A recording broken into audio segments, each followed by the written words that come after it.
been a loyal friend for many, many years. But the fucking guy is out of control. Why? What did I do now? You were such an asshole at the party. Oh, he was. His poem was so insulting to me that What? Like Beth and I, everyone at the party did a gasp. I mean, you know.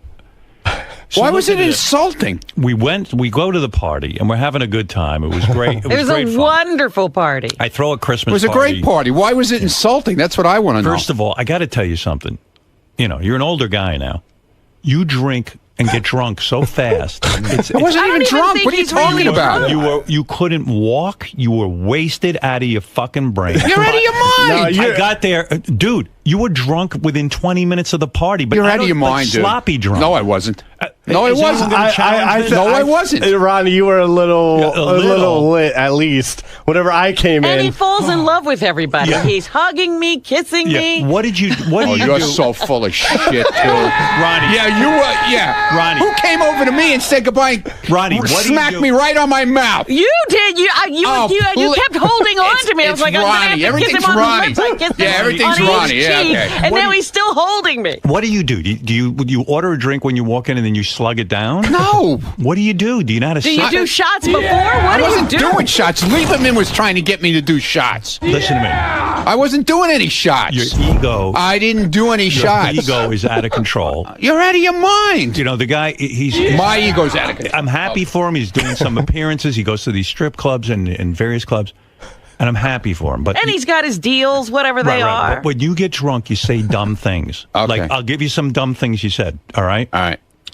So we walk into the party, and a couple of people congratulated me on America's Got Talent. He gets loud, and he goes, "Hey! What? What about me?" You heard this? Okay. Yeah. What about me? Why is no one congratulating me on my TV deal? I can't talk about it, but why isn't anyone congratulating me? What are you talking about? So dude? people start staring and looking because they get embarrassed. Yeah! Listen to me. You're drunk. You don't even know you're saying this shit. Okay. You sound like a retard. All right.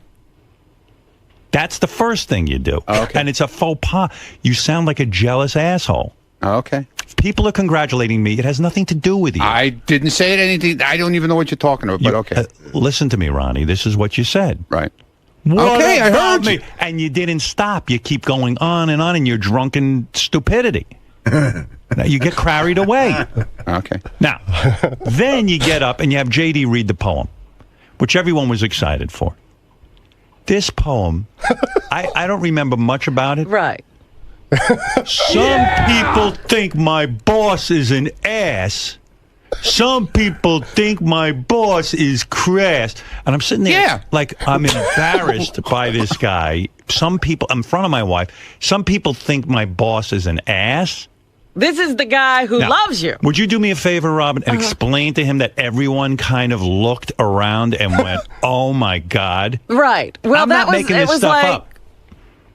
What kind of a poem is this? This is a party. Yeah. Howard's throwing the party. Right. Why do I want to hear that some people think Yeah. I'm an ass at my party? Not people that you work with. It's Why don't like you say people that some people think you're a But why is do you that have to- on your mind at this time? It's the end of the year. Yeah. We're celebrating a great year. Howard's pulled everybody together to show the love, and you got to remind us that things aren't great? Yeah, that some people think I'm an ass? I felt a little uncomfortable reading it. Yeah, I know. well, Ronnie's the only guy who didn't pick up on the vibe. So, but it's like everyone turned to me and go, "What are you going to do?" You know, I mean, the poem started out fine. Although the poem started out, he rhymed the word night with night. Yeah. Yeah, he used the same Could word you twice. get the poem and right. read it And by the again? way, I saw the poem before he read it, and I said, "Ronnie, you've used the same word twice in the opening, and if I were you, I would strike the Howard is an ass line." You did say it to him. I did say it to him. Well, and he just kind of looked at me and went, "Hey, hey, hey." Well, he had been saying earlier in the day, remember, that ass is in the poem, you know, because everybody was it's saying, me. don't be crass. To make don't a be, point. Don't he says, no. Ass is in the poem, but it's in a nice way. You've lost it. Your ego is way out of control. Dude, humble yourself a little. All right. You're out of control. All right. I'm done. You're drinking too much? Listen to me. Look at me. I'm done. What are you done with? What He's about an now apology? sensitive? What about an apology? Come here. No, get in here. Get in here now. No, you're not apologizing on mic. What the heck was that? He just left. He left. He's done. Ron, you can't do anything right around here. You cannot do anything right around here. It's still early in the year. Yeah. Perhaps you have a chance to turn it around. I'm not turning anything. I am not turning anything around. There's nothing to turn around. Does this mark the end of your poetry career? Go away. Edgar Allan Schmo, I called him. I said, this is the most... Henry Wadsworth Wrongfellow. Yeah. I said, this guy is completely out of control. And it was offensive. I mean, I was actually offended. I was like, okay, look, I know a lot of people think I'm an asshole. I'm a controversial guy, but this is my party. This is your group. This is your friends, your family, essentially. Like, my parents wouldn't say to me, here, some people think you're an ass. They wouldn't bum me out. Like, why would Ronnie do that to me? I'm so good to Ronnie.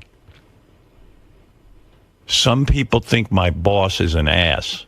Some people think my boss is crass. I don't know what happened after that. I know night rhymed with night. I wish, we could that you knew it was off to a good start. JD read it again so everybody JD, knows what we're talking about. JD, come in and read it again. You got to hear this. JD. I don't have it. Oh, fuck. Get it from Ronnie. Come on. There's got to be a copy somewhere. I'll go ask him. Hold on. Yeah. Wait, you'll hear night rhymes with night. Maybe we can get a transcription. And what's weird is I was in the car with Ronnie when he wrote the poem. Like, he talked about the time he found because he really needs quiet. Yeah, he needed quiet to figure out a way to insult me. So I'm standing there with all of my friends, my coworkers. Yeah, and we're all feeling really, really good about being part of this organization. I'll have to go back and listen to it and type it out if you want me to. We do have it, right? We do have it, yes. Where is it? I mean, there's a bit of intro because I'm laughing and stuff. JD1. Well, we love that. Yeah. Well, who wouldn't be laughing? Like when you read it ahead of time, were you like, oh, man, this is like...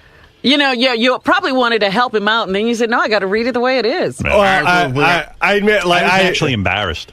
I had a couple drinks before I first read it, and not everything got to me. I just wanted to... He sat me down, and we rehearsed me reading it. And then Ronnie, of course, had to get up at the microphone and start rambling into it.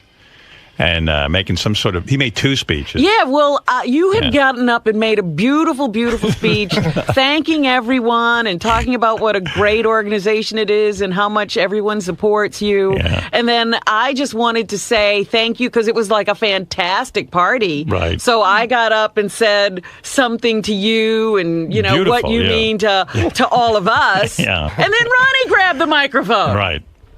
Ronnie's a master of ceremonies. It was too much. And you just looked at me and said, he's undoing everything you just said. You mean Fred? You said to him ahead of time? Yes. You said, hey, Ron, take the line about Howard being... that out. Thank you. Thank you for being a friend, as Andrew Gold I said, I know you're the author, and you can do what you want, but if I were you, I would take that out. You were trying to be a good editor. I was trying to be a good editor, and I was trying to help Ronnie out. I was so offended. Because we're all like smiling and Ronnie's going to read a poem, and then all of a sudden everybody just started looking at each other. Yeah, because just the tone of it just stuck out like a dead fish. Yeah. Oh, yeah. I was just like, wow. Like, he's bumming me out. Yeah, Rick. Hey, Rick. Hey, what's up, Howard? Happy New Year. Happy New Year to you. You got to get on. This guy's ego is out of control, man. Oh, with the girls. It's true. It is. I mean, and you can see that, jealousy is the root of all evil. I mean, I know he's been with you a long time, but you may want to watch the back of your knee in case he wants to stab you or something. Thank God he's up front. He was like, what about me? He goes, we walk in and someone must have said, hey, Howard, congratulations on America's Got Talent. He hears this. He starts yelling, what about me? Why is no one congratulating me? Hey, Ronnie's here. And he goes, I just had a meeting with Don Buchwald, but I can't talk about it. Why are you not congratulating me? I went, oh, my God. Is he following me around and going to be doing this all night? Sheesh. Hey, what is he, in competition with me? I mean, what is this? He's out of control. We got to hear that speech. The only moment that I thought Ronnie was really funny, I'm standing there talking to Jackie Martling. Yeah. And Jackie comes over, and as usual, Jackie's like, hey, it's really good to see you. It's really good to be here. I miss you guys. And, like, what do you say to Jackie? So I go, Jackie, it's good to see you. You look great. And Ronnie's there like, he looks terrible. He's just screaming. He looks awful. Jackie's lost too much weight. I know. It looks like somebody stuck a pin in him. But Ronnie's just, he's just screaming at the top of his lungs. Anything nice I say, he counters. It's like a parrot on your shoulder. He's an asshole. You're trying to get through the evening. Right. Yeah. Well, I mean, yeah. You know who was there? Red Peters, Yes. And he just seemed so sad sitting in the corner by himself. No one was talking to him. I tried to talk to him, but what do you say to Red? I don't know. He's got that filthy, dirty mind. I go, Red, how's it going? Hey, great to be here, Howard. He's got that Boston accent. Yeah, so happy to be here. Yeah, so happy to be here. And I go, yeah. And then I realize I have nothing to say to Red. I go, how's everybody? How's the family? How's the whole family? How's your whole family? And then he starts talking about some new album he's got. Yeah. He goes, we got a Christmas special coming up. And I was like, oh, okay. I think Red's divorced. Do we even know? Is he? I don't even know. I was... Yeah. I had to get away as quickly as possible. Yeah. That's why Ronnie was behind me. That's why when I got up and made a speech, I go, hey, everybody, Red Peters is here. I was hoping to get someone to talk to him. He looked kind of lonely in it. And then whenever I guess he didn't bring anybody. He didn't know anybody, I guess. Oh, whenever I see Jackie at the party, I always stop and talk to him for a while. And, it's almost like I want to shake him because he was like, hey, congratulations on America's Got Talent. And I go, yeah. I go, hey. I see you're doing well with that joke machine. I saw it was in a lot of stores. Is it? Really? No. So he goes, yeah, it's doing good. And I go, and it drives me crazy because about a half hour after I see Jackie, for the entire half hour, I'm like, what the fuck did that guy do? I know. Well, that's why I'm sitting there trying to think of something nice to say, and Ronnie's screaming, he looks horrible. Well, I sit there for literally a half hour now, and even when I get home, I say to my wife, holy mackerel, this guy committed career suicide. I know. See, I even say, he goes, hey, America's Got Talent. I said, yeah, Jackie, I wish you were a writer on that show. They don't have any writers on that show. I go, yeah, I wish you, you don't know what to say, You were a writer. You were working for me. You were doing great. You had a gig as a writer. Yeah. I thought it was kind of sad when Jackie set up his joke booth at the party and tried to sell the joke machine. I actually bought something. You did. Good. Did you get a mug? Fred. I got him. I have 2 mugs. I woke up with a hangover. I said, who how do I get these mugs? Oh, how do I get rid of these? Unfortunately, I left them in the cab. But it was actually good to see everyone. Good to see Jackie and the whole gang. And so JD gets up to read Ronnie's poem, and I was just like, you got to understand, normally I wouldn't care, but it's like, we're all there. It's everyone from work. We're all having a good time, and everyone's just feeling very positive about what we do for a living. And then when JD's reading the poem that Ronnie wrote, which is supposed to be funny, and funny in a bad way. It was, but not this way. Everyone does a collective cringe because it's like, some people think my boss is an ass. Some people think my boss is crass. Not me, And I was just like, oh, that's right. There are people who think I'm an ass. Thank you for bringing them to the party. And I was kind of standing proud, like for once I wasn't hunched over. And that hunched me right back over again. Here's JD. I don't know how good the audio quality is. It's decent. It's decent. J.D. Hallmeyer, my best friend in the whole world. Yeah, and I like Ronnie goes, I'm not drunk. I told you, he's in love with everyone when he's drunk. J.D. Hallmeyer, my best friend. Yeah. He was so wasted. And he was wasted 10 minutes into the party. Sloppy wasted. At the Stern Show is going to read my party. His party. And it's my party. He's going to read my party. Because he thinks it's his party. I guess. Yeah. Party poem. We rehearsed it. He promised promised that you would read. And he goes on and on. This is the host of Ronnie's block party. Yeah, and you're hoping that Ronnie just will finish his speech quickly and get off, but he just goes on and on. It the right way. He will not laugh. He will read it. Like Beth doesn't listen to the show that much, so she was kind of like, what is this? They're going to read a poem now? I go, yeah, it's a thing from the show. It's funny. And then he read it, and I was like, people think my boss is an ass. And I was like, what's funny about this? I mean, I guess it is funny. Shut up, asshole! Stop it now! And that's when Ronnie starts cursing into the mic. That's Ronnie's block party. That's what he does. One person says something, and he forgets the whole audience and starts talking to one person. And he starts cursing into the microphone, and I'm like, oh, man. You know, they say public speaking is one of those things that most people are not good have such a great fear of that they won't do it. Not him. Ronnie is the opposite. Yeah. And then all of a sudden, like, if you're at the party, all of a sudden you just hear, asshole, shithead, shit, fuck. You promised? I asked you to do it. You gonna do it the right way? Here's the poem. Here's the microphone. I will step back, and everybody be quiet. Quiet. And I'm sitting and holding my head. I'm like, oh my god, what happened to this guy? He used to be a humble limo driver.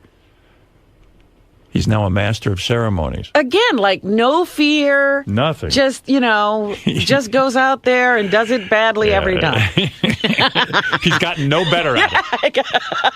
And here is J.D. Harmeyer to read the holiday party poem.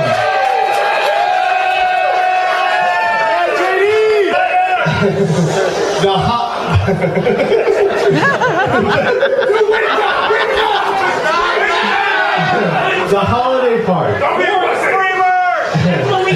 I don't know why we can't mic this properly. We are a radio. Well, he was at the PA, right? He was, holding a microphone. Just put a microphone that has a direct feed into the board. It's pretty simple. I don't know if you guys can hear this well at home, but... Well, maybe he'll start reading into the mic. Yeah. Now JD's giggling. It looks like Ronnie's going to smack him in the head. All I can think of, they're making a Napoleon Dynamite cartoon. Yeah, come on. JD's a perfect choice.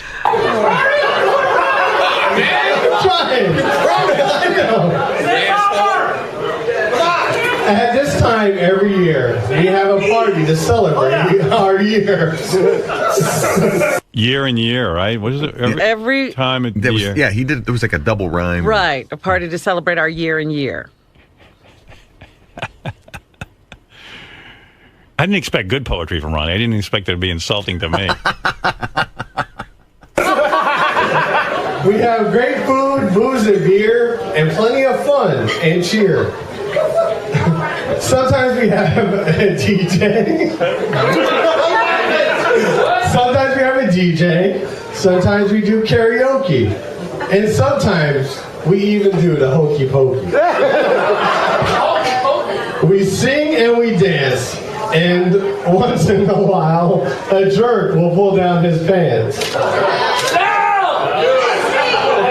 We look forward to this event where we can let loose and get bent. Some say the host of this party is an ass. Some people say he is crass. Oh my God. Yeah, you see how the audience even started to get quiet? And I went, I think I'm the host of the party. I think he's saying that a lot of people think I'm an ass. Yeah. Anyway, it goes on and on. So that was it. Yeah. JD, you can, if you can, have somebody write down the poem for you so you can do a reading here on the air. Because it's kind of hard to understand off the tape. And then that second speech of Ronnie's wasn't any better. Oh, you mean this? Thank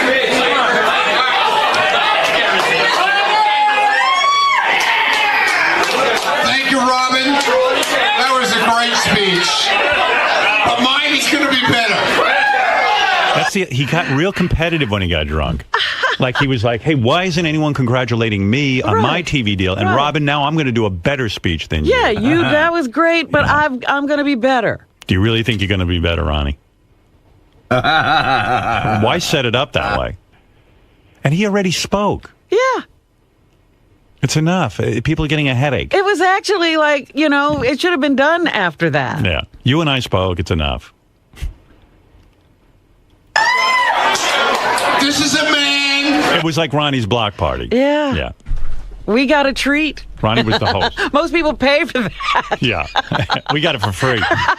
Hey. Something interesting about this Doug speech. Z. Goodstein, ladies and gentlemen. Yes. Happy New Year. Happy New Year. I went to dinner with Ronnie almost 2 weeks to the day after the party with Ganji and Richie Wilson. Right. And we were talking about the party. Right. And he was like, well, I said, we put a clip reel together. We pulled a bunch of clips. He said, what'd you pull? I said, Howard's speech, Robin's speech, JD's poem that he read, from your speech, and your speech.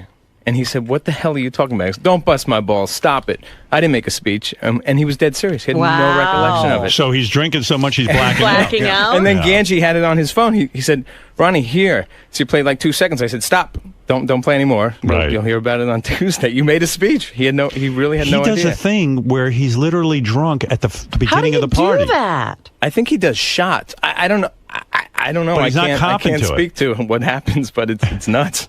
All I know is he was wasted. I mean, because it wasn't that late. But he functions very well. Like, he doesn't fall. He's amazing.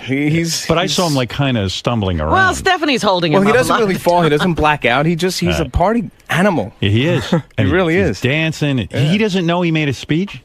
He wasn't goofing on us, and he thought we were goofing on him. So here he is, uncontrolled id, and he right away is competing with Robin for the best speech.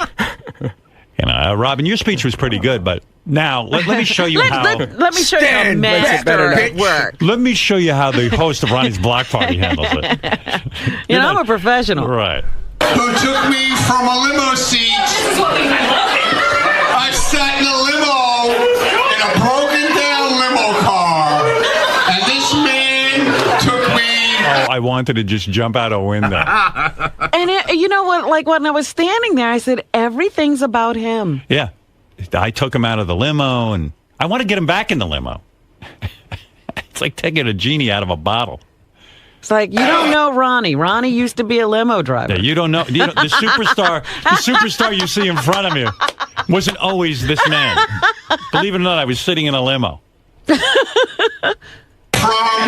a seat to being a star right now. Oh, boy. Oh, he's such a star. You're not going to believe this, but I used to sit in a limo. You kids. The star that you see in front of you. This is no overnight success. When he started yelling about when are people going to start congratulating him. A Fox TV show.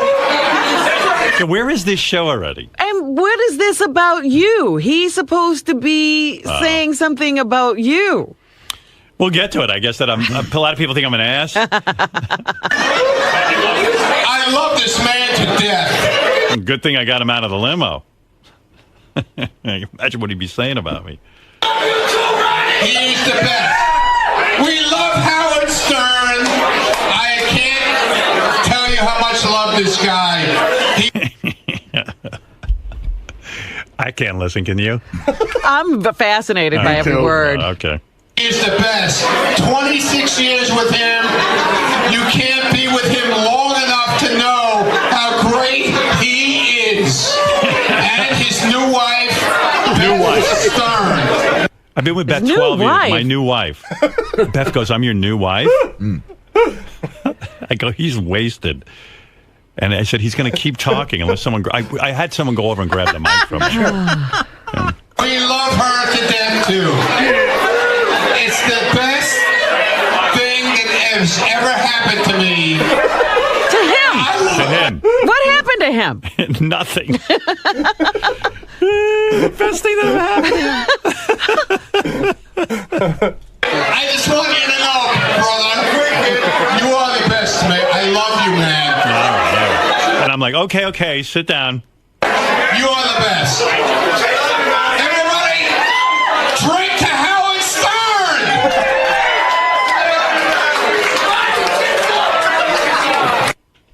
Wow. He was in rare form. Oh. Who was worse, Benji or Ronnie? Well, they were tied, I think. Yeah. Benji said he was on the wrap-up show that he was going to go to the Christmas party and not create a scene. He showed up and was a scene. Him and the girlfriend, new girlfriend. It was just remarkable. Everyone said to me, go look at Benji. So I walk over, which is what he wanted. Of course.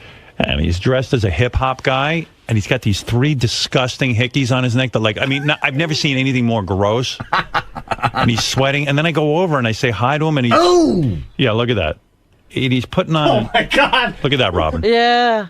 It's like cigarette burns. And then he's wearing that dark beard and an outfit. And I went over to say hi to him and his girlfriend. She had an attitude. Like, she wouldn't even say hello. Oh, no, she doesn't. I said, as they were walking by me at one point in time, I said, hey, guys, how you doing? Just looked straight ahead like, you know, she was like Arnold Schwarzenegger avoiding the paparazzi. Are you Benji kind kidding? of gave me a wave, so my hat's off to Benji. Oh, my God. Look at that picture. It was really weird. Dude, what were you up to? What was the whole shtick there? I didn't get it. You weren't very nice, and you. I wasn't. No, and you were being a bit of an asshole, actually. Oh, I didn't mean to seem like that, but People because I was coming happy over to say hi to you, and I'm sure if she didn't say big hi to you, she was shy. I'll talk to you off the air about your relationship. No, there was nothing shy about. Some real serious advice. All right, talk to me now, man. Yeah, that's okay. I would like to hear it. She was saying how nice you seemed. She was saying she loved. How would she know? I mean, I walked Because you over spoke say, to her even though she didn't speak to you. You guys like sat down. It was a weird vibe there. What was the whole outfit and the getup? I thought you didn't want to attract attention, like with the rapper. I mean, you don't dress like that, do you? Normally, I mean, what was that? I mean, there was something. You were going for something. That's me. Yeah, right. That is you. It looks like somebody pasted his face on a picture. Look at him. Oh, my God. I don't know. What was going on there? What do you mean? Did you guys have a plan of some sort to be? Well, she did tell me she was gonna. She said she had an outfit for me ready, and that was the outfit. So I don't know. But what is it? You guys have to make a statement, I guess, huh? I thought, listen. I know for you guys, I probably would have dressed more mellow if I had picked the outfit ahead of time. Right. But I know your plan was not to create a scene. No, I like dressing up though. Right. Okay. So you were happy. Yeah. All right. Except for you guys, like, I know you guys don't like things out of the ordinary. No. It was fine. Listen, I didn't care one way or the other. I know I went over to you guys, and you seemed to be like putting on like a hip hop, like when sometimes hip hop people don't like to talk to white people. I was probably. It was like you guys were, the outcast, the black people, and you were angry with the white man or something. I thought there was a thing. No, I was like Puff Daddy. There was an attitude. Yes. They rehearsed. No, there's no doubt that you guys must have had a discussion before. They came in late and they sat down like at one of those tables and The they sat banquette, alone, and it was definitely a vibe. It was almost like like he was a VIP. It's like Jay-Z and Beyonce, and they were going to talk to people. Right. It was like a funny vibe, Benji. Everybody said that. Like you guys didn't. You stood out by just acting odd, and you did look weird. I was all the way at the back of the restaurant at that time, and just floods of people running. Benji's here. You gotta go see Benji. Yeah, he was putting on a whole show. So, but you were putting like most people walk around the party and kind of go, "Hey, man, what's happening? Great year." Yeah. And you kind of pal around and you talk to everybody. It's kind of nice to be socializing instead of working. You seemed to like put up a wall, and you sat down with the girlfriend, and you had your arms folded, and you were kind of like in your own world, and like it seemed like a show to me. Am I off base? Well, I did. Maybe John Hines suggested on the wrap-up show. He goes, because everyone says acting. I thought they were acting because I've been obnoxious at parties, and like he said, why don't you just go sit at a table, and whoever wants to come up to you will come up to you. I thought that was a good idea. Oh, so that's what you did. And that's how I treated it. I felt like Benji was one of those performers who gets dressed so you can take pictures of them with them at the party. Yeah. And so I said, I'm going to go over and have my picture taken with Benji. I think it's so funny that Benji doesn't know how to, like, somebody gives him a suggestion and he just takes it all the way. Yeah. He doesn't know how to just go to a party and act like a human. I mean, John Hine made that casual comment. And he goes and does it. No, it's John's fault. No, but it was kind of like, too, like... I thought it was a good idea. Like Beth who and wants to talk to you, we'll talk to you then. I would think your girlfriend... Like, look, I'm your boss. You think your girlfriend would come over, like, say something, or you would say to me, hey, Howard... I thought I did say, it's a great party, thanks, Happy New Year. Did he? I mean, he was gracious. He sent a beautiful orchids to the house and everything. Benji was a class guy, but... At the party, he was putting on some sort of weird act. If anything, I'm a little shy around you in that kind of situation. probably also. No, but you were doing it with everyone, right? JD, am I off base? Well, I'm also because I'm probably. What was going on with him and that girlfriend? I don't know. I walked up to him and I saw the outfit. I was like, I'm not even gonna deal with this. I said hello. I was laughing like right in front of his face. Right. I had to get out of there. Right. And the girlfriend seems unfriendly too, right? I didn't really talk to her. I just said hello to Benji and She sort of has an attitude that she's not liked, I think. Because I don't know the why. one thing she said to me, I told you, I sat down next to her and I said, I want a picture with you guys.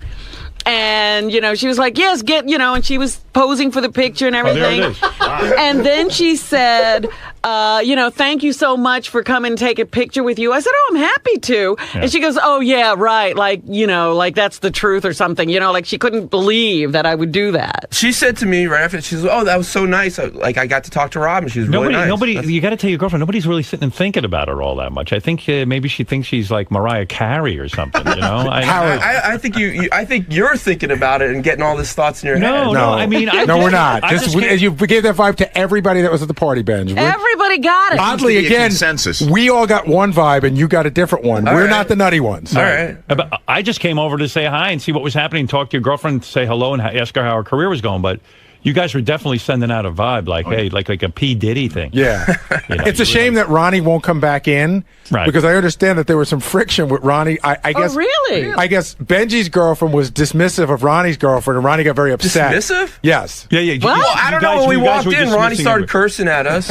You're kidding. Yeah, and then. But see, so Doug Goodstein told me his wife, Will, told me his wife went over to say hello to them. And Benji's girlfriend put out her hand like for her to kiss. Oh, my God, come on. Yes, she did. Hey, shit. You think Will made that up? She definitely is a superstar, I mean, well, she is in my eyes. Yeah, well, not in ours. Well, she should be. But everybody else missed that part. Yeah. I mean, we're just regular folks saying, hey, happy Christmas, Merry... I'll tell the bodyguards about there's everyone. no velvet rope at the party. Yeah. There is for me. Ooh, what's going on in the hall? Probably fire alarm. Yeah, that's weird. You want to read the poem? If you want me to, I have it. Yeah. Wait. Hey, John. Hey, you're on the air. What's happening? Yeah, John from Valdosta. Yeah. Hey. Hey now. Happy New Year. Hey now. Listen, thanks for what you did to all the fans. Just wanted to point out that you did a mini intervention with Ronnie. Thanks. He's either got amnesia or serious denial. I mean, I love him. He's like an uncle. But he is like an uncle. The crazy uncle. The crazy uncle drinks too much. Yeah, but stay with that because, I had a councilman down here who's 18. After one drink, he would become the Rat Pack. He didn't even know who they were. But he would just completely forget what he had done all night long. Yeah, Ronnie's claiming he doesn't remember making a speech. That's odd. That is odd. Thank you. Thank you for the call. Yes, Dan, you're on the air. Dan Kishmer, Texas Ran from Philly. Yes, Dan. No, Dan. Okay. I'm wondering if you should read the poem before the break or after the break. Read it. Go ahead. Here's Ronnie's poem. It's read by JD. Once again. The holiday party. At this time every year, we have a party to celebrate our year. So far, so good. Every time this year. I know what rhymes with year. Yeah. Year, beer, gear, I don't know, fear. That's the next paragraph. Right. We have great food, booze, and beer, and plenty of fun and cheer. Sometimes we have a DJ, sometimes we do karaoke, and sometimes we even do the hokey pokey. Right. We sing and we dance, and once in a while, a jerk will pull down his pants. That must be Sal. We look forward to this event where we can let loose and get bent. Some say the host of this party is an ass. Some people say he is crass. Yeah, I mean... I labored over those two lines. But the people at this party love Howard and Beth, because in our eyes, they are top class. Great. At this point, I'm like, oh, this can't end fast enough. We raise our glasses to you and cheer until we meet again this next year. So we thank you, too, for this great night. And now let's party into the wee hours of the night. Oh, God, night and night. It was year and year. He was year 3 times. Night and night. Cheer and cheer all through the poem. Right. Well, that was He it. only knows a few words. Nice read, by the way. Thank you. Yeah. Thank you. Nothing like the holidays. Benji, Why is it always Ronnie and Benji, though? Yeah, Benji and it's Ronnie. every year. And they both are shocked that anyone thinks that they're weird. It's wild. You know what? I have to talk to Ronnie about. I remember when Scott the engineer's wife called in and yelled at Ronnie on the air. Yes. The two of them were dancing the night away. Ronnie and Robin? Robin Salem. The two of them were like the best of friends? Buddies. Wow. Well, that's good because I thought there was a lot of bad blood. No. I don't know what happened. Ronnie charmed her. Well, that's the only one. Hey, Scott, since I can't speak to Ronnie, can I ask you, how did your wife end up dancing with Ronnie? Before he got drunk, he must have been charming. And honestly, dirty dancing. Really? Yeah. I missed that. To me, it looked dirty. You know how Ronnie does that humping That grind. How did your wife, who hates Ronnie, end up dirty dancing with Ronnie? I got tape of that. I mean, I was shocked. How did he? They worked it out. I mean, they spoke. Robin, went up to him and they spoke. At the party. At the party, yeah. Well, but I thought she hated Ronnie. Well, she didn't hate him. But she had terrible things to say about him. She had a disagreement with him, yes. But no, she... Were you surprised they ended up dirty dancing together? I was a little surprised, yes. Yeah, me too. But yeah, no, she was, very good, and she talked to him, and they worked everything out. Yeah, Ronnie didn't knock her up during that dance. I was going to say, did you get lucky? She got all worked up for Ronnie, and you got the benefit? Yeah. Wow. Yeah, so everything's great. Yeah, great. Yeah. Okay. I was shocked. What can I say? Yeah. Ronnie working his charm. Oh, wow. I don't know if it was Ronnie. I missed that. I would have loved... Oh, I have to give the credit to Robin. It was dirty dancing. Here, there they are. Oh, look at them. They're hugging. I was like, I must be daydreaming. Wow. I could fuck her. Yeah. They were having fun. I said, she hates him. Yeah, from that conversation the other day, I thought they'd never speak again. Look, the two of them. Like long lost friends. I'm being cuckolded. And he stands around watching. I was enjoying the fun. He's stealing my woman right in front of me. What's going on? It was very nice. Poor Scott tries to smile through it. He's probably like, oh, I hope nothing goes wrong. No. Scott, did you miss a little section of your beard there today when you were shaving? Oh, there's a big patch of hair on the side of your neck. Yeah. I do that sometimes. I don't know. Yeah. Sometimes you miss. Have you gone to that new look where you wear a chain on the side of your pants? No. Is that what's hanging off the side of your pants? My ID. Oh, okay. I thought you were getting stylish. No. I don't get stylish. I mean, because from what I remember that conversation, your wife called Ronnie classless and an asshole 2 months ago. Ronnie, I would never want to go someplace with you. I don't want to go anywhere with you. I'm going to tell you something. You are, to me, a dredge of the earth. Wow. Well, thank you very much. I appreciate it coming from you. In other words, he could be a bad influence on Scott, I think. No, you know what? He's not the type of person I would hang out with. Right. Oh, who would you hang out with? He's classless. Right. And then she's dancing with him. Yeah. Yeah. It's amazing. Ronnie really worked I guess, his charm. she has a little blow up and then she gets over it. Yeah. Yeah. All right. Everything's fine. But I'm glad. I didn't say it wasn't. All right. Thank you, Thanks. Scott the engineer. Everyone loves hearing from Scott. Yeah, I'm glad because I felt bad that day that they had their run-in. I guess you could tell that Scott, his New Year's Eve, I guess his resolution was that in 2012 he was going to be Mr. Personality. Yeah, I think you heard a little bit of it coming I just through. came alive. Everything is all right. I'm electric. Everything's fine.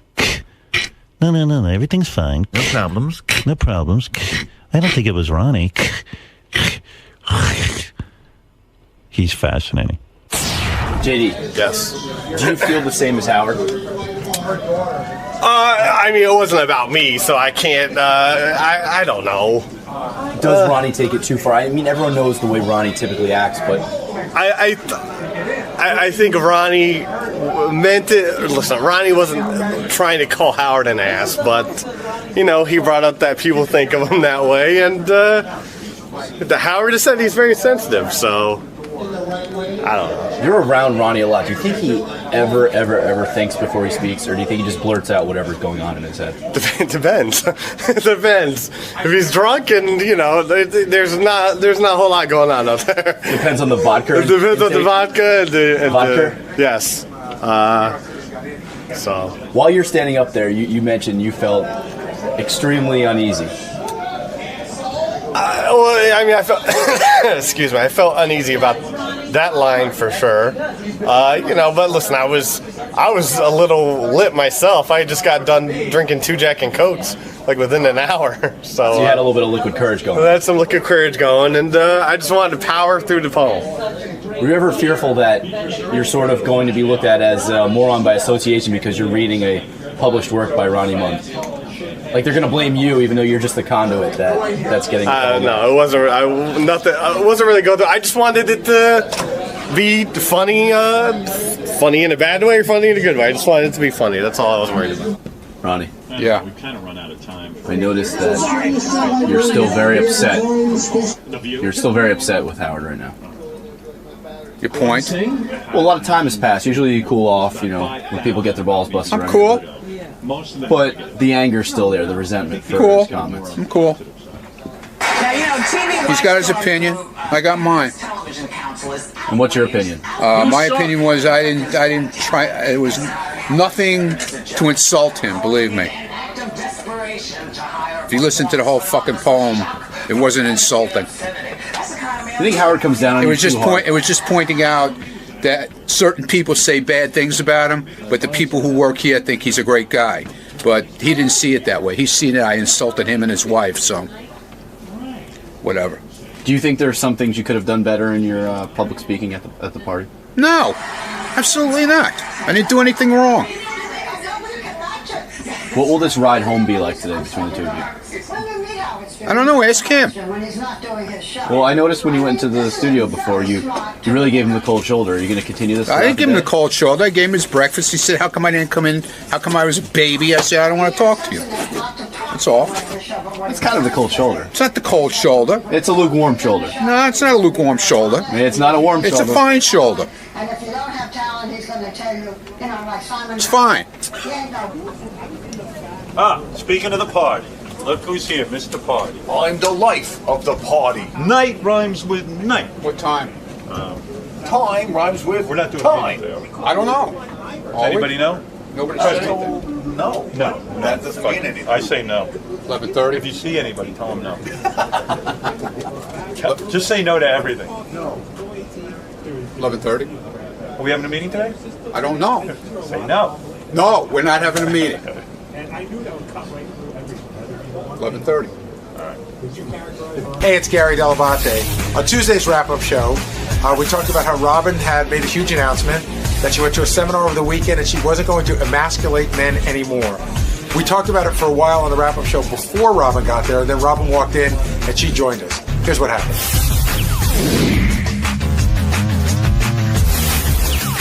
I think we should start with Robin Quivers and her pledge to no longer emasculate anyone. Where did that come from, Gary? And will she stick to it? I don't know where to start, but Robin's always evolving. She goes to a lot of these, I don't know what you want to call them. Seminars? Seminar is a good word. And I'm going to tell you right now, I'm not going to complain even a little bit, because the last time Robin came in and made a declaration like this was when, got to be 15 years ago, when she called me to tell me she loved me because she went to some place and actually whatever that thing was that she went to, she really did sort of shift her life around and change. So if this means she's not going to break my balls anymore, why would I be against it? I don't think you should be against it, but people are wondering, one, the validity of it and how long she's going to stick with it. But what's the validity of anything when you think about it? She went to some place where they talked about something. If she buys into it, that's the validity of it. Right. Provided that she sticks with it. And JD came in right after, and she did not knock JD at all. And there was plenty of opportunity to emasculate him during that conversation. I almost wish today was the day I threw my first pitch. Rob would have been, oh, Gary. Well, let's talk about Robin for a second. And when this has happened before, this isn't like you just said 15 years ago, but she definitely goes to things, gets motivated, and changes. And she's into the self-improvement thing big time. She likes to go to places and see how she can make herself better. I know for a lot of people like you're very skeptical, John. I can see by looking at you. It's not your cup of tea, as Mark Wahlberg would say. But it has worked for her in the past, so I'm like, that's what she wants to do. That's good. Certainly not harming anybody. No, and I admire her for doing it, but I find it strange to, how was your weekend? Okay, Benji shaved, Fred got a dog, and then Robin declares that she makes a pledge to no longer emasculate anyone, and then asked for everyone's help on the show to help her out with this. I thought it was great too, because in light of what she had to say, which we didn't know what it is, Howard's like, okay, what did we do wrong? Yeah, immediately somebody did something wrong, but...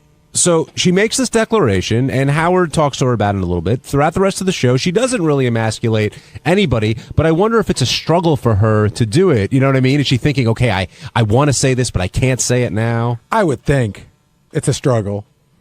Did that come out of left field to you, and do you think Robin can stick with it? Well, and I wasn't like shocked. I mean, Robin's often like saying, hey, I'm trying something out that I think is, will improve my life, improve who I am. I really am curious what it means to her. Like, what is emasculating? What's not? When is it okay to, is it okay to critique someone, critique things? Like, what is sort of her boundaries of emasculating? Yeah, if she's going to stop being negative, we're in trouble. Do you think that there was a need for an apology? Because she said she had to apologize. There was one thing in particular with Howard she wanted to apologize for, or is that sort of water under the bridge? That's the way the show goes, and no one takes it really to heart. No, again, when she called me to tell me she loved me 15 years ago, that was part of the process. Like, you go to these things, you have some self-realization, and then you say, okay, I want to go back. I guess it's almost like the letter you write from AA, where you apologize to all the people you hurt. That's part of it, I guess. What to you, like, what is emasculating? What does she mean by that? Is it making someone seem like less of a man? I wasn't sure. That's the definition, is it not? I mean, taking away, sort of chipping away at your manhood. That's what I would think, but I wonder, like, in everyday, like at one point, like, she goes, like, when she made it, I think she made a joke about Howard on the sinking ship, that he wouldn't try to save anybody, that's emasculating. I can't answer. I don't know what Robin's definition of the word. What do you think it is? I think she means like taking away from their manhood, but I wonder if she's going to sort of enlarge it to any kind of critique. And also, does it go towards women too? Well, I don't think it does. No, she was apologizing to the men. Right. Like, would Chaz Bono qualify? That's a good question. But Benji brings up a point. Is there a difference between critiquing, busting balls, and emasculation? Robin's going to have to draw that line. If she doesn't critique anybody and anything, like you said, Gary, we've got a problem here. But I don't think that's going to happen. Dun, dun, dun. Breaking news from Jason. And shockingly, it's Jason reporting it. This is the coolest thing, because so few people say nice things about me around here. But Robin stopped me in the hall, no Howard TV cameras or anything, and said that she wanted to apologize for any past time she may have emasculated me, and that she wanted to tell me how much she appreciated me and my hard work when we did the charity together. And then Sal came over, and she started giving Sal the same rap and started apologizing to Sal, and she said, I'm sorry, Sal, you were right. I was wrong about everything. What? And that's like both mine and Sal's head like exploded. Even Sal was like, no, Robin, you were probably right. And she goes, no, I apologize. So she is on the apology tour. I got to say, I like it. I've been here the longest, and I've taken the most shit. I expect a big apology. You're waiting for a closed door, 15 minutes. Yeah, something like that. Jace, do me a favor. Tears. After you or Steve, let's get Sal in here, because I'm very curious to hear Sal's take on all this. Now, does it seem sincere to you, or she's just kind of checking it off the list? It seems sincere in the sense that this is something she wants to do. It's something that she obviously... I say obviously. She seems to feel bad about how she's treated people and is trying to make amends. I don't know about this whole emasculation thing or who Alison Armstrong is, but she seems to want to make good with people. I can tell you that when I got the I love you phone call from Robin and she said she was going to change her ways, I was happy. That? This is like 15 years ago. I was happy but skeptical. But that really was a turning point for her. She did start acting different, and she's been... a lot. There was before that period of time when she went to see that group, and after, and she's definitely been different and better after. Okay, look, it's one thing to apologize to Jason, what we're talking about, but to tell Sal that she was always wrong, I mean, by the way, all right, Robin sold the show. It's called Punk 2. Robin, and I told this, I'm like, Robin doesn't owe me an apology, or as far as I'm concerned, anybody, but since I could just speak for myself, like, she doesn't owe me an apology for anything as far as I'm concerned. Steve Brandano has an update. So I went back into the office. I turned the corner. They're both in the hallway right there, and all I hear is Sal going, I never felt emasculated by you.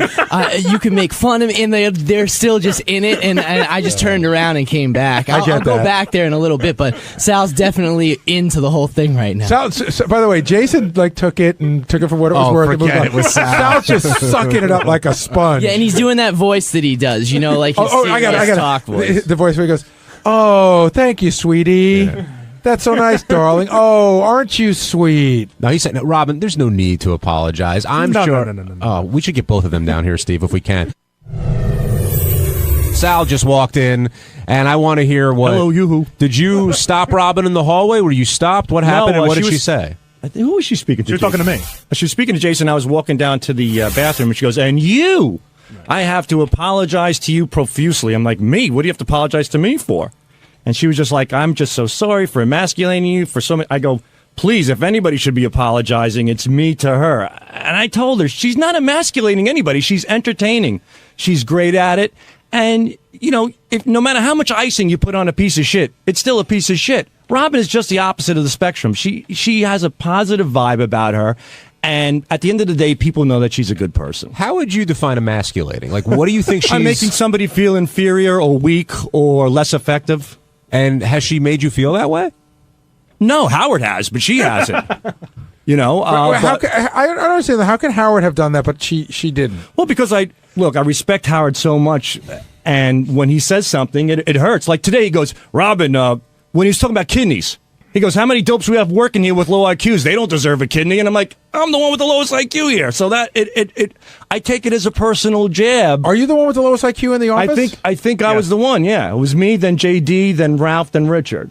Yes. So I was at a normal IQ, but I was the lowest in the office. So Sal led by a mile. King of the dipshits. Again, even Howard doing that, you know, it's always entertaining. I remember when I first started working here, a lot of bad email came in. I go, "Gary, I can't deal with this email." And Gary pulled me aside and goes, "Hey, did you like it when you read bad email about me when you were a listener?" I go, "I loved it." He goes, "Case closed. Get out of my office." And it's the truth. I'll never forget that conversation. And every time I feel bad about Howard ribbing me or emasculating me, I realize that it's extremely entertaining and it's honest. So be it. We all do it. But Robin is not an emasculator. She's an entertainer. Well, what do you think about Howard and Fred and Gary accepting her apology? Did you think that was all sincere?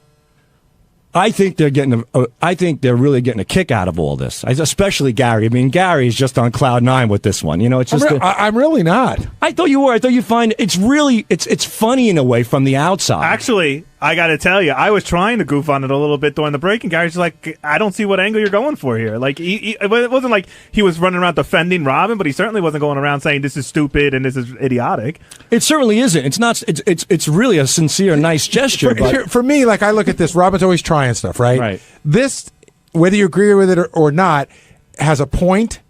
It's a positive thing that she's trying to do. Like I have much more of an issue with ayahuasca. I don't know what the fuck that does for you. Oh. Yeah, I don't know what that does for you. I don't think shitting and vomiting is going to make you see God. Like this, she went to a place, they discussed a particular topic, and she's now going to try not to do things. Sal, did you think her apology to you was sincere, or do you think she's just kind of like checking it off her list and she went to the seminar and this is kind of what you have to do? I think she's just trying to better herself. You know, and that's a step in the right direction. I think we all try to better ourselves in some capacity. And I think she was sincere, but the problem, what scares me is that she doesn't need to apologize to anybody. We know that she's a really good person. Well, wait a second. Just because she doesn't need to apologize to you, how do you know she doesn't need to apologize to anyone else? Well, perhaps she does if there's something personal, but she certainly should not apologize for what, in my opinion, for what she said on the air about everybody. Look at the roast. Look how horrible they were. I've said some terrible things about her in those roasts. And you know what? She took it in stride because she understands how the show works. So my last question is, how come when Howard does it, it is emasculating, and when Robert does it, she's doing comedy? No, it is emasculating. Robin does emasculate and Howard emasculates, but they're both entertainers. I find what Robin does is entertaining the same way when Howard emasculates, it's entertaining as well. So that's how I look at it. Robin, I think at the end of the day, it's just entertaining. Robin, I'm glad you're here because we're getting different reaction to your apologizing for emasculating, but the question is, what do you define as emasculating? Because on this show, it happens all the time. Right. And after I learned what emasculating was, I said, oh, that's my job. That's what I do. Well, that's the question. What is, by the definition of what you apologized for this morning, what is emasculating? It's anything that makes a man feel diminished. You got a lot of shit there. You got a lot of shit you can't talk about. So at what point did you have this realization that, oh my God, this is what I've done for a living for God knows how many years, and how am I going to make up for it? When people were describing what emasculation was, what it looks like, and I thought about what you guys say to me constantly, I realized that that's what I do. Is it especially go towards men, or is it in general to anyone, a woman or a man? Well, you can't emasculate a woman. Have you defeminized a woman? You can, Chaz Bono. so when there was a point today where I think it was during the news, you were talking about the ship sinking, and Howard made some joke about not rescuing people, and you started to say something. Wait, I'm emasculating you. Can you describe what you meant? Right, by that? he was making a joke about himself, but when I pile on and say, "Yeah, you're not brave," that's not a joke. What is it? It's emasculation. Robin, can I ask you something? So if it was purely as a joke, it wouldn't you wouldn't feel you're violating what you're trying to do? If it was something funny and it wasn't, because a lot of emasculation is posed as humor. Right. Well, let me ask you this. So JD's in there right after you make this big revelation. Yes. There was plenty of opportunity for you, and you have in the past commented on JD's situation. Were you telling yourself, okay, I got to hold back here and not comment on this, or comment in a were you sort of... I was looking for different ways to comment. Yeah. And I didn't want to do anything. He was already uncomfortable. He was already feeling embarrassed. There were a number of things going on for JD that I didn't have to make worse. Oh, what's the fun in that? Well, you joke at that, Jason, but isn't a lot of the core of this show doing just that? And it was being done. So you felt you didn't need to jump on. Right. Okay. If I don't have anything really revelatory to say or to enhance that, why do I need to continue, just be more of a piler honor? And Gary, will this make things awkward now in the studio and change the dynamic, or is it just, smooth sailing ahead? Luckily for Robin, there's 17 people who can pick up where she left off. I can come in, Will can come in, Jason can come in, Fred's still around, Benji can do his thing. Do you still feel you can critique somebody and not diminish their manhood? Well, Dave Navarro felt critiqued. He felt critiqued before he said anything. Apparently in the past you've critiqued him. Past Robin was on his mind. But if somebody pisses you off and you go, you know what, man, you fucking pissed me off. You're an asshole. Is that emasculating, or is that just you being mad? I'm questioning myself about all of these things at this point. And one of the things I know is that if I have something to say to you, to contribute to you, I could do that off the air much more effectively than on the air. Robin, in the past you've said that, on the show as a matter of fact, you said that you're a character. There's the character Robin. Mm-hmm. Now, is the emasculating Robin a character, or are you coming to the conclusion that it's just really you and there is no character?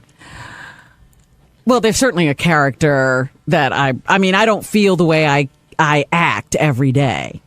I may come in here some days and not feel like, I might feel like crap, but I still become Robin and do the show. Well, can you continue to be the emasculating character?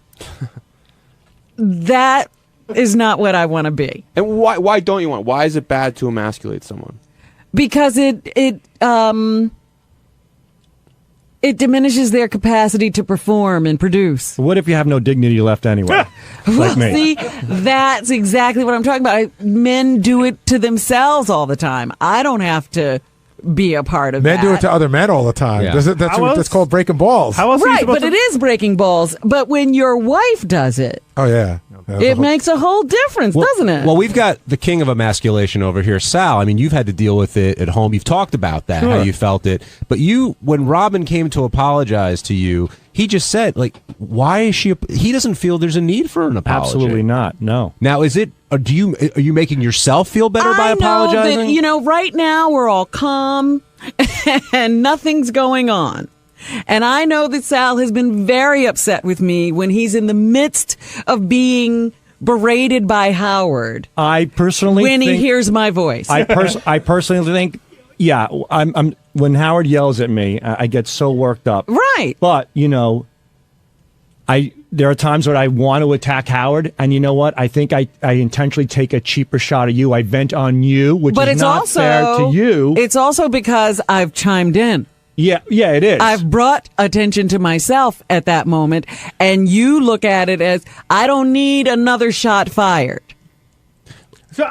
Gary, you've commented Bring in this Armstrong lady. I got to talk to her. You've commented all the time how Howard's sticking it to you, but then what really gets you is when Robin... The shiv, as Ronnie says all the time, I get the shiv in the back. And maybe it is the woman thing. Maybe that's why it feels different. I don't know. It is. That's what I was just saying to Sal. Like, I know this is going to sound insanely sexist, so whatever. But, when you're on the air or anywhere arguing, you just don't want to hear from a chick. Like, it really is just like a chick thing. It's like, yo, shut up. You're not in this. Like, get the... Like, I don't know. But it's not a sexist thing. There's different way men argue with men. You don't want to lose face or lose respect in the eyes of a woman. Right. So when he's already being publicly berated. Right, by his boss. Right. Does he now need to realize this is in front of a woman? So during moments like that, will you be knitting and bringing drinks over? I'll be trying to support as gently as I can. What's that woman's name again that you went to? Alison Armstrong. And when is she coming back? No, I think maybe we get a bus and they go pick up all our wives and take them. Well, Gary did say that after hearing all this, that he's expecting a nice long chat with you. Apology. I was kidding, by the way. But I would love to have a chat with you. But it's I did send that. Clear out your Saturday, Robin. In the we had our chat and it worked. That's what I was telling all the guys that when we had that thing that was one of those times. Yeah. And everybody was sort of like, oh, Robin's trying something new, and I'm like, listen, I can tell you from experience, when you went through that is a very definitive line for me. You did change. You changed your life after that. So if you're going to try something, what's the big deal? Try something. Yeah, and remember, we had a very awkward relationship. Absolutely. Before that. Yeah, and it was awful when I realized that I kept you at that, and I didn't even mean to. We had our problems in the past. We had resolved them as far as I was concerned, but I'd never really spoken to you about my change of heart. Right. And so I thought, after this woman said to me, I hope everybody loves working in your environment. And it always sounds like you guys have fun together. And I was like, you were the first person I thought of. I was like, I don't think Gary has fun with me. In the beginning of We're the show... having a lot more fun now. I really agree. In the beginning of the show today, you made a point to say, I have something that I want. I mean, you made a big deal out of this announcement. Yeah. I'm sure you gave it some thought over the weekend. How did you think Howard and Fred were going to take it when you came out and said what you said? Just as they did. I thought, first he's going to say, what is this announcement? Which is what he did. And then after I started to say what I was going to say, I knew he'd say, stop it. Wait a minute. What are you saying? Because it is a big deal. Yeah. And you asked for help. Can you explain? Because people are confused what you mean by that. I mean, tell me when I'm doing it. Done. Thank you. Done. I'm on. Thank you. You're welcome. If I start to lose it and go into automatic and start bashing you uncontrollably about the head and face, I want to know. John, I'm curious. There's a call that I'm interested in, because I see it's up here. Line 7, he said that whoever's on the phone thinks that what you're doing right now is emasculating. I'm dying to know why they think that. I'm willing to hear. Go ahead, Mags. I forgive you, by the way, Robin. Robin, I love you. Gary, John, you're great. But Robin, I mean, just you doing us men the favor of not emasculating us anymore and letting us know that is emasculating in itself. I understand what you're saying. I sort of get what he's saying. I understand what you're saying. And we all know Sal's in there for the airtime, but... But other than that, you should just keep it to yourself and continue to just emasculate us because that's what we love about you. Well, thank you. And, you know, I have been told that one of the things to do is just apologize and be done with it because you guys can take care of yourselves. Yeah, and actually, Benji, I wish you could be a man enough to be emasculated anymore, but I'm not sure what's going on with you. All right, thanks, Mags. Brian in Jersey, you're on the wrap-up show. Love the show. This is all very high-minded, but it still operates from a very distinct position of authority, Robin. You presuppose that you have the ability to control how someone feels about what you say. I think Benji made a very pointed question when he asked you, if you berate someone and it happens to be a woman, is it the same thing? I think that it has a very sexist undertones and overtones, and quite frankly, it's patently absurd to think that you can change how someone else thinks.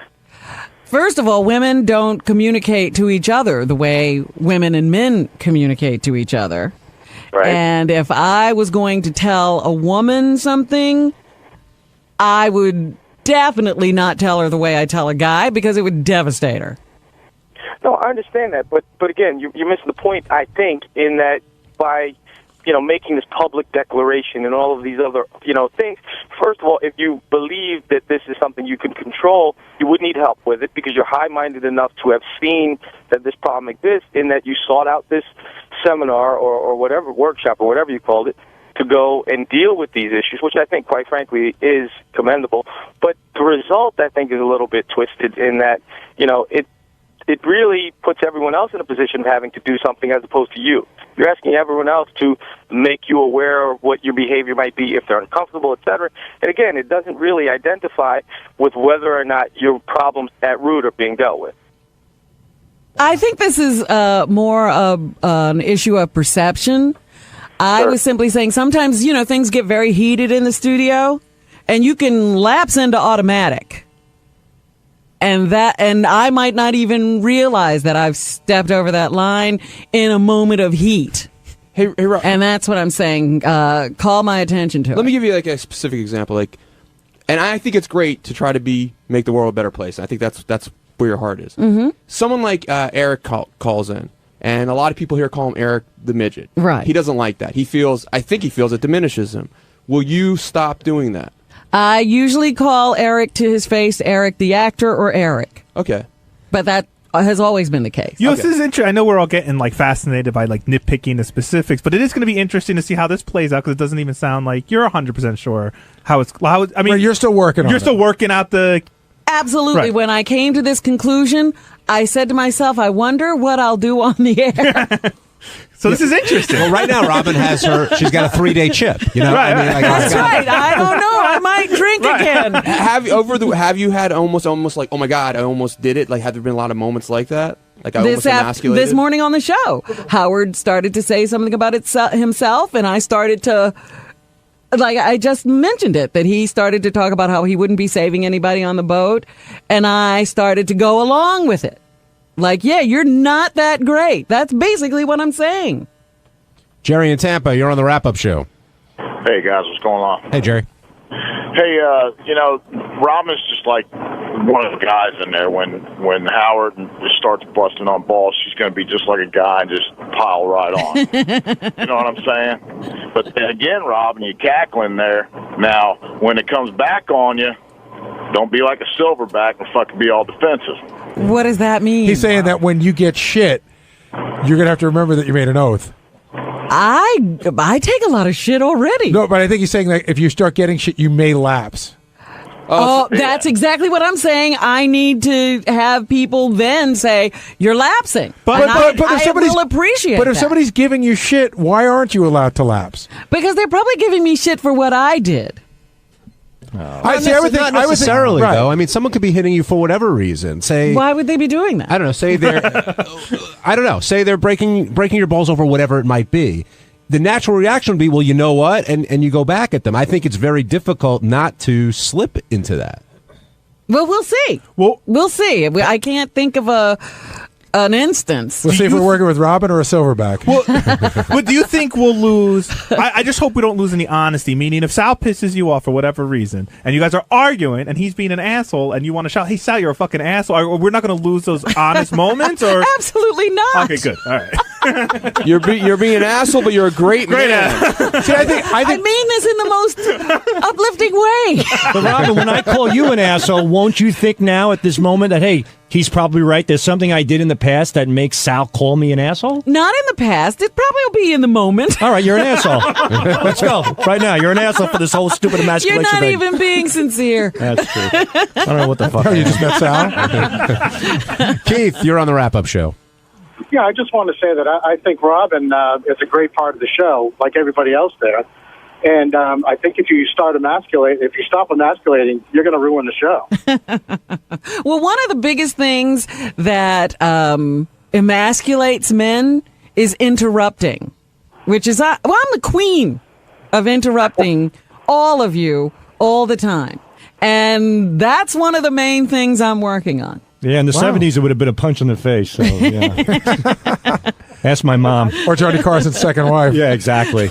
I mean, this is a huge self-realization for you. Yeah. I mean, and it's also one thing to say it and another thing to do it. So having been through your first day, do you feel like this is something you can stick to? It's been a very interesting first day. Well, it's our third day. It's just our first day with us. I meant the first day back at the show. But this is really the test. Right. I mean, when you're in rehab, it's easy not to drink. She could emasculate the doorman. I was going to say she could have surrounded herself by more feminine men. Feminine men. Was it like AA at all? Did you have to stand up and say, "I am an emasculator"? No. Was there any gazing involved? No gazing either. I heard that we were looking up some stuff. I guess again, what's her name? Allison Armstrong. Somebody said that her husband's got a whole thing going on where he takes a bunch of guys out to the desert to dance around the fire. Is that right? Yeah. I have no idea. I think they call that, what is it, Burning Tree or something like that? Burning Man. Yeah, oh. Now, would it surprise you that people are skeptical of this at all around here? Not at all. So you're just going to have to prove yourself over time. I'm an expert at what I was doing. Well, that's a good question. How did you find this, and how did you end up in this place? I have friends who've done seminars with her. And they came back with a really positive outlook about it? Well, they came back with, wow, I never understood what my view or my point of view about men was. And I've been looking at them in the wrong way. Will you do any kind of like a public service announcement about it? Like, oh, I love that. Oh, that's so great. JD sitting on your lap, looking sad. JD, how do you feel about all this? I mean, Robin did hold back when you were in there for a long time today. It's fine. She do whatever she wants. She's trying to be better or whatever. I don't know. Good luck, Robin. I only tried to ask for information when JD was in there. If there was a question I thought would lead us somewhere, I asked the question. Yeah, it was not good. JD is the go-to guy for information. I'm sorry. And Sal, this reminds me a lot of when you were going through therapy with your wife. Like you came in one day and all of a sudden everything became your fault. You really changed that day, and I was like, Sal, come on. I mean, there's two sides of the story here. Yeah, I mean, I know what Robin's going through. This will, like everything else, it'll phase out. It really will.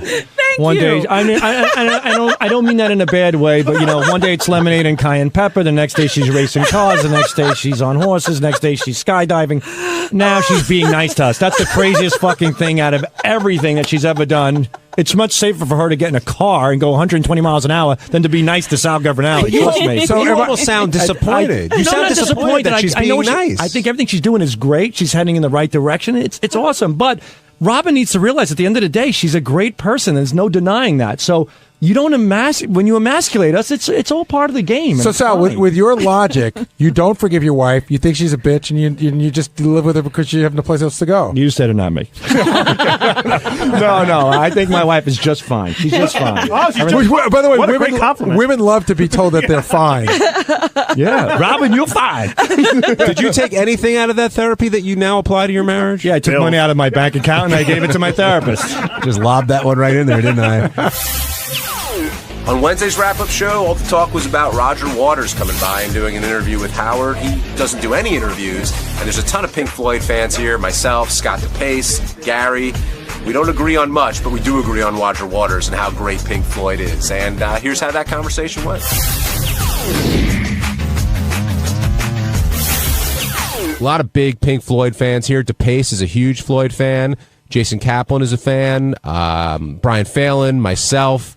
And I've seen a lot of concerts, and The Wall is probably, I saw it last year at the Garden, easily top 3. Just visually, it's stunning. The album's great. And but with Waters coming in today, you wondered what kind of interview it would be with Howard, because Howard's a big Pink Floyd fan, not as big as some of the other guys here, but definitely a big fan. But Waters very rarely does interviews, and to hear him speak about the issues that he dealt with both personally and with the band, pretty incredible. I knew, he's had issues with his dad his whole life. That's what a lot of his work is. I mean, the last album he did with Pink Floyd is basically about his father and the war. But to hear him tell those stories to Howard, what it's like being out on the road, why he's not touring with Gilmour anymore, and how Pink Floyd continues to be such a crazy draw, I thought that was really fascinating. But my favorite part, Ted, and I want to play this clip, was when Howard asked Roger about the story of a fan, him spinning on a fan, and if it was true, and that's why he built the wall. And not only did Roger admit it, but he sort of acted it out a little bit. Hit one, Ted. The Wall to me is like one of the angriest records ever. So to me, I mean, I love that story about how one night you got so fucking angry on stage that you spit on somebody in the audience, and that's where the idea became that you wanted to build a wall between yourself and the audience. Is that correct? It is. It is. To my eternal shame. Why did you spit on a member of the audience? Because he was climbing up the front of the fucking stage. What? And so I can't remember. But thank God for that fan, because that is the wall.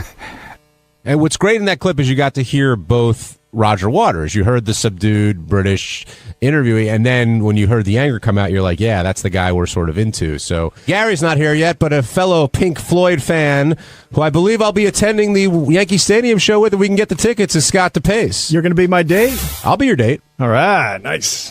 What a great interview, huh? Now, I know you have very strong opinions about different guests on the show, but when Roger Waters walks in, you said this is the interview you're looking forward to. Was this your favorite interview ever since you started working here? It was definitely top 2. And I can't even think of the other one. So, yeah, it probably is. Now, I know I'll vouch for your Pink Floyd fandom, and I'm sure you'll vouch for mine, but a lot of what Waters does is anti-war, protest, a lot of the things that you're against. Is that tough for you, being a fan of Listen, his? I'm not pro-war. I know how you feel about Elton John, so I wonder how that translates over with Roger Waters. I'm not pro-war either, but yes, I do try to avoid that part of his thing. So if we go to the concert and he makes it an anti-war concert, that'll be, that'll suck. You can't enjoy the music? I can, but not with, I've heard reports that he had the pig up there in his last concert and with said, the Bush impeach message? Bush. Yes. That would have made me want to walk out. Yeah, he does. Impeach Bush is written on the pig's ass, actually. And if it is again, I'll have to think about walking out. You're not walking out. Who are you kidding? Well, I'll bring a BB gun and shoot the damn thing down. Now, get thrown out of the concert. You're not going to shoot the pig. That's one of the best parts of the show. But hearing Howard interview Roger, did you learn anything that you didn't know about Roger beforehand?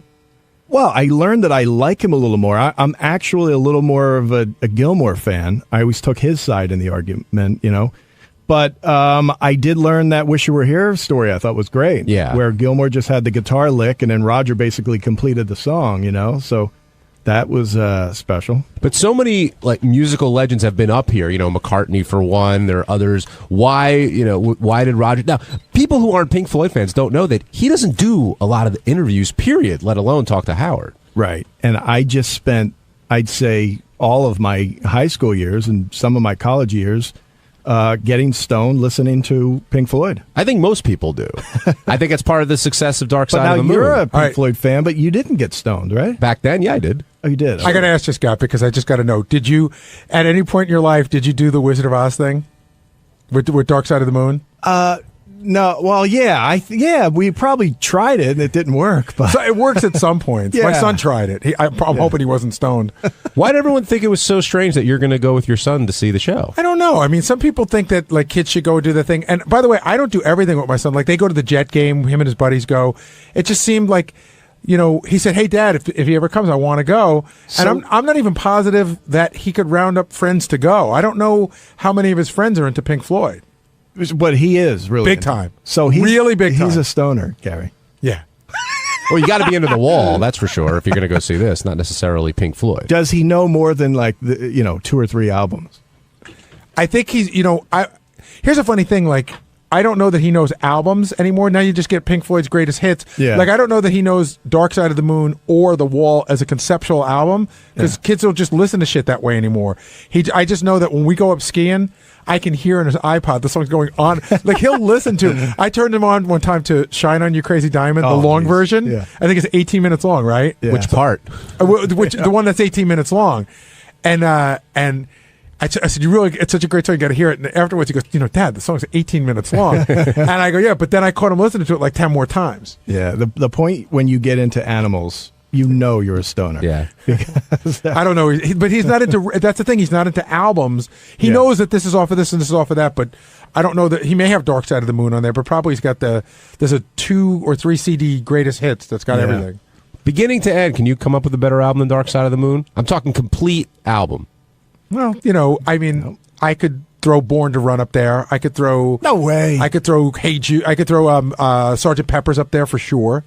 You think that Dark Side of the Moon and Sgt. Pepper's isn't a discussion? I think it's a discussion, but I think there are more holes in Sgt. Pepper than there are in Dark Side of the Moon. I'd make that argument. But I love Dark Side of the Moon. Don't get me wrong. Time is the best song, right? Oh, we've had this discussion. No, I love Great Gig in the Sky. Vince, you're on the wrap-up show. Hi, Vince. Hey, guys. Hey, Gary, first of all, like you, my son's the same way. He's 13 years old, and for whatever reason, he just fell in love with Pink Floyd. So, well, according to Scott, he's a stoner. Yeah. yeah, of course. And the worst thing is, I maybe look into it further because he likes the earlier stuff even better than the older stuff. So. Oh, he's a stoner. If your son's listening to Ummagumma, you may want to... He's an acid head.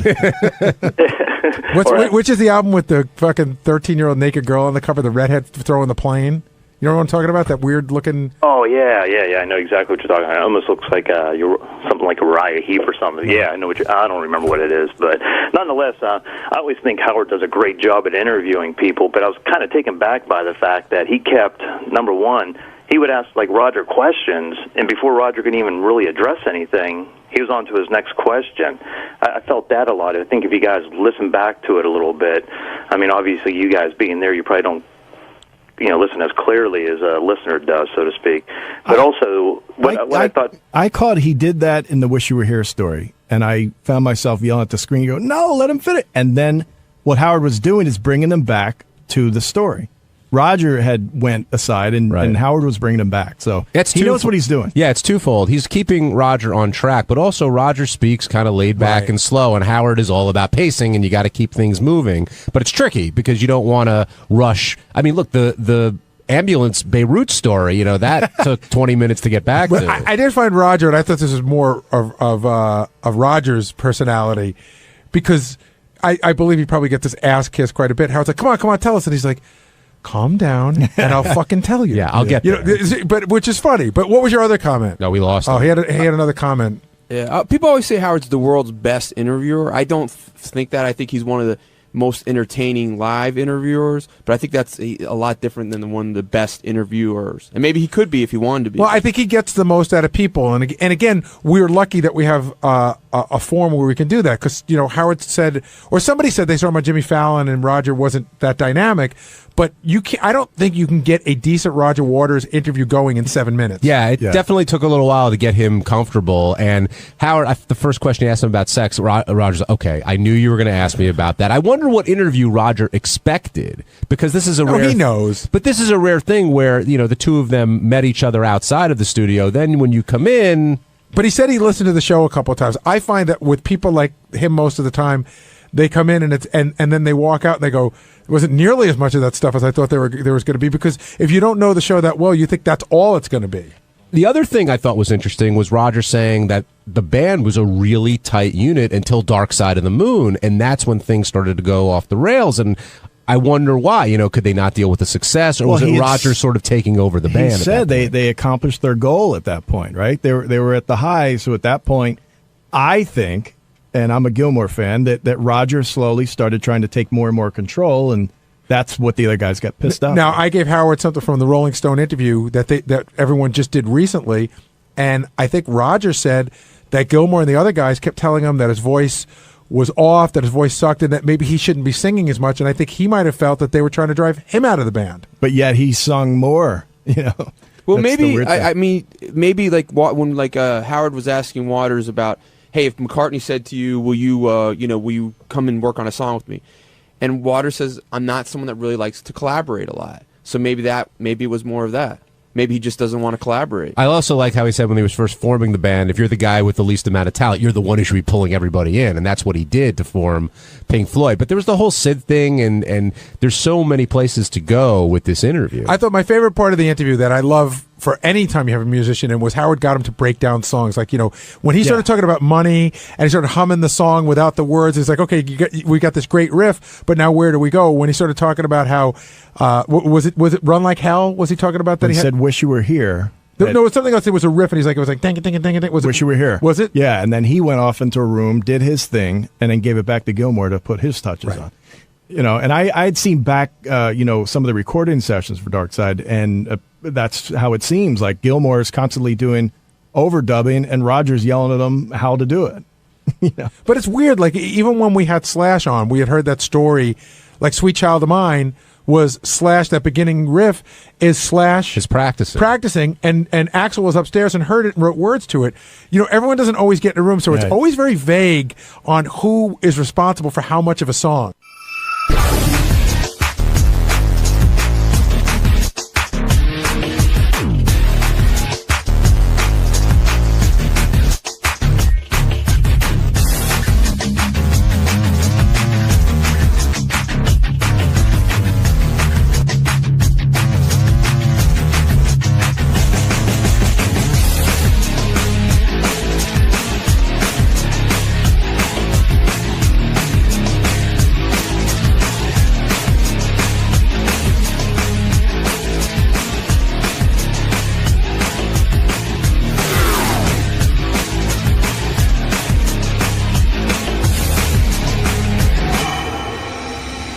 Lampanelli, comedy's lovable queen of mean, or the cunt of comedy, as you may know me.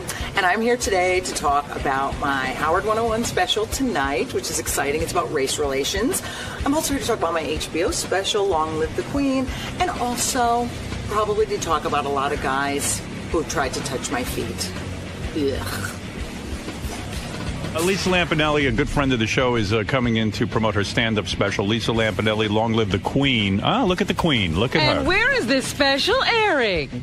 On HBO. Hello, and hi, Artie. What's up, Liz? Hi, Howard. Good to see you. And, now, is this live? No. They taped it. We taped it in Santa Rosa, California in November, and it was so good because they have a racial mix out there, as you know, which I know. Mm-hmm. I need that, like Sal, the consummate professional comedian. Right. You like to take the edge off the audience. Right. Were you jealous when you heard that Sal called the black man King Kong in his audience? Yes, I absolutely was, because, if I was clever, I would have thought of that myself. Yeah, why don't you ever think of things like that? No, I go straight to just plain gorilla, because, it's not clever, and I make my racial point. Lisa, what a freaking it seems retard. like this is your year. While the whole country is suffering, you are doing well. On the rise. It's great. Your career is going up. I know. It seems like people are turning to you, Lisa Lampanelli, for their entertainment. Well, I must say, I was in Washington this past weekend, and the racial mix was out in full force. Yes. It was fantastic. Good opportunity today to be in Washington. Hell yeah. Oh, my God, I got two guys' phone numbers. Were you at the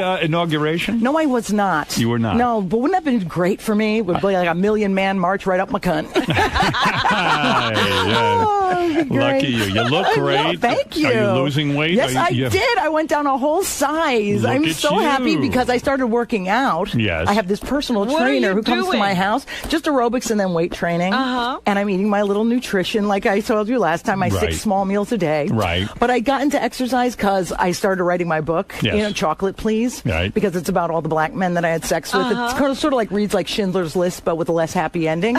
So I was writing this book, and honestly, as already knows, and you know too, Howard, when you write a book like that, you're dredging up your whole life, and it's really painful. So I'm like, well, I'm not allowed to fuck, and I'm not allowed to eat, You're so I might as well work fuck out. Restriction? No, I started having. Okay, I didn't really have a fuck restriction. I had a dating restriction. Yes. So I had booty calls, but now, as of September, I'm allowed to date. So I've been having dates with guys with jobs and everything. Who tells you whether you're allowed to date or not? Is it a psychiatrist or Well, a shrink. You know, he's saying, take a year off. Because remember, I had boyfriends from the age of 12 to 45. Yes. I mean, that's 33 years without a break. And let's put it this way, I should have a musical called Love Addict with the big closer, Boy, Is My Cunt Tired. Right. So you really have to go, let me just take a rest, heal, and then, date. Let me get this straight, because your career is really on the rise right now. You are still producing a show with Jim Carrey Yeah, we himself. handed in the script to HBO, and they really like it, so we'll probably shoot the pilot pretty soon. So this is a sitcom that you're going to be doing very soon? They say sitcom, it's very dark in tone. The pilot's very sort of like a Rescue Me. Remember how Like a Dennis dark comedy. Very dark. And I got invited to some party involving you. Yeah, I know. I'm such a fag. Okay, here's what happened. What is this party? No, I have my HBO specials on this Saturday. Right. So I figure, okay, I'm going to have like a big party. I'm renting out the Friars Club. They're usually not open on Saturday, but they like me. So I rented it out, and I had sent an invitation to Gary. Right. Because I figure he's like kind of at my level. He'll show up maybe. Right. But I was like, wow, that looks shitty if I don't forward it to Howard and Robin and Artie. And I was just like, I know there's no chance you guys, like, you're way too cool to come to anything that I'm involved with. But I was like, that goes right. Yeah. Well, so I just thought, let who's me going to forward be it there? and be nice. No, I it's said to just- Gary, find out what it is. I mean, if Jim Carrey and that type of person are going to be there, No, then of course I would absolutely go. not. No, I'm no, joking with you. absolutely I not. would go to anything that you. Really? Sure. Well, it's Saturday at 10 at the Friars, so I can't make it. I'm so damn you. Oh, Robin. I'm a bed at 10 o'clock. I can't stay up that late. Did you send me an invitation? Gary was supposed to. Oh, I didn't get it. So I hope he did. I'm on the road. Artie's Right now, excuse is right. he didn't get the invitation. Right. It's okay. No, it's like the thing where you go, wow, I have to invite people. So what are you because doing? guys You're having a cool. viewing party of your special Yeah, because it's at the premiered. Friars Club. Yeah, and it's your all friends and family, Right. pretty much. And a couple of people from HBO, because you have to invite them. Right. So Teddy, that's book nice. me a road gig for Saturday. Yeah, please get And me they out of say here. that the special was so filthy dirty that HBO tried to discourage you from airing certain things? No, well, there's just one joke. They approved the whole thing. Right. And they had no edits except one once they saw, like, the script. The only thing I had to take out was that I called David Archuleta a fag. Yeah. And he's under 18, so you can't call him a cornholer. So instead I put in Andy Dick, which was fine. Right. So I was like, okay, that was the only edit. But then after I did a Sarah Palin joke. Yeah. And it is pretty hardcore. And even they What were was- watching. what was okay. the joke? I said, first of all, I just am angry at her. I don't like her. I didn't like that every guy was like, oh, she's hot. Right. She's hot for a politician, okay?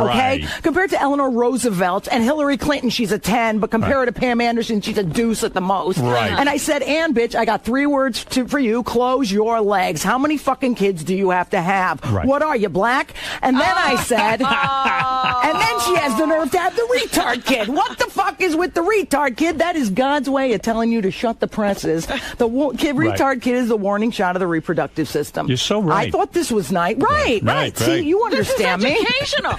So that's the only joke that HBO said, wow, The that's retarded thing, hardcore. they didn't like that? Well, yeah, and I said, But that's you. As executive I mean- producer, I had to put the hammer down, son. It's in the special. It's in the special. Absolutely. Wow. They really didn't make me take much out. It was really cool. Well, I got a feeling with this special, this is This is really it. going to be very controversial. You won't for even you. do this show anymore. Oh, You'll be yes, so I big. will. No, Lisa, actually, what I'm afraid is when this airs on HBO Saturday night, a lot of people who don't normally hear or see you Right.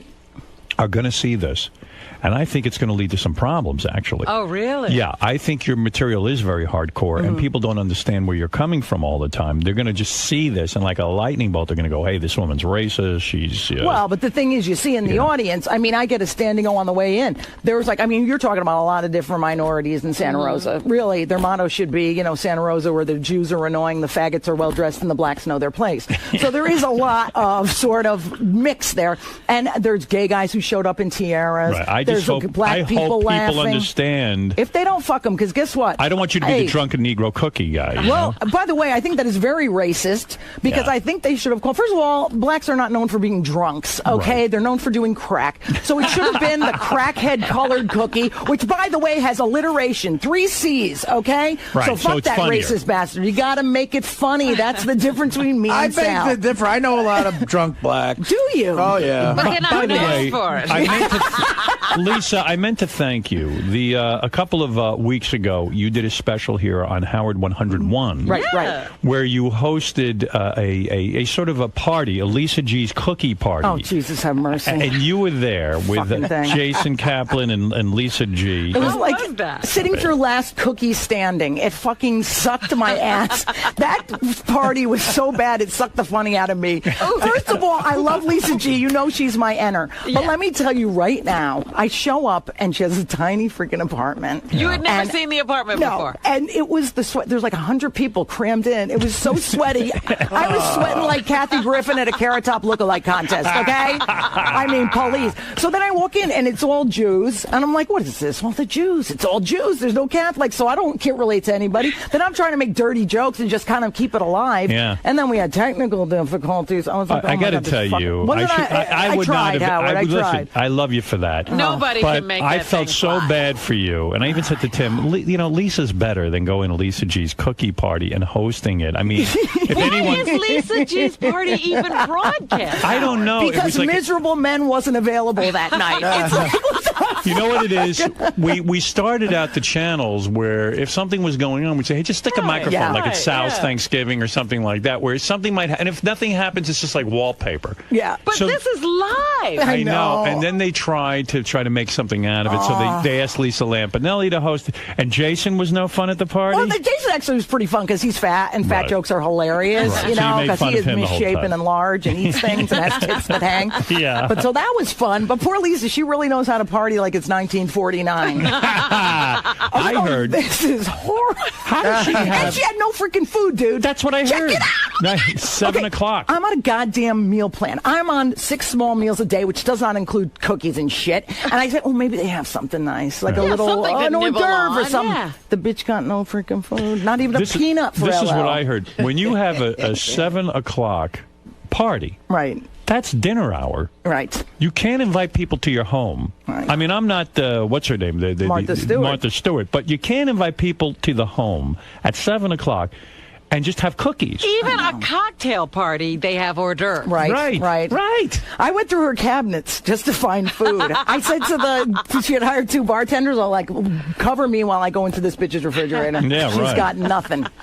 You know I love her, but she's crazy. How's the sex going since you lost weight? So you're I dating, must tell you that Yeah. ever since I started working out, I get much less sore in the sack. It is a very good thing. How much like weight my have you lost? joints, How much weight about have you lost? 35. 35. You know, which to me is pretty good. It's a good Yeah. stuff. So when I'm like doing stuff with guys now, my joints don't hurt. I don't get a sore neck. Are you it's still fantastic. embarrassed to let guys see your nude body? Oh, no, I never really cared. You never cared. They're You black. show it They to- like that. Yeah.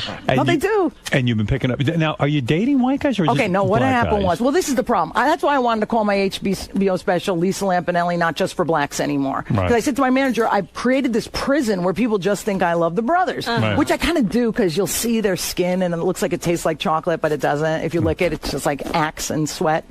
So I was like, okay, I will date Whitey too, and maybe Spicky, just not Chinky. Oh, Right. that's horrible. No, you can't. Like my men like my coffee, not like my urine. So I said to my God. well, Oh, that my is goodness. terribly It's racist. How dare you?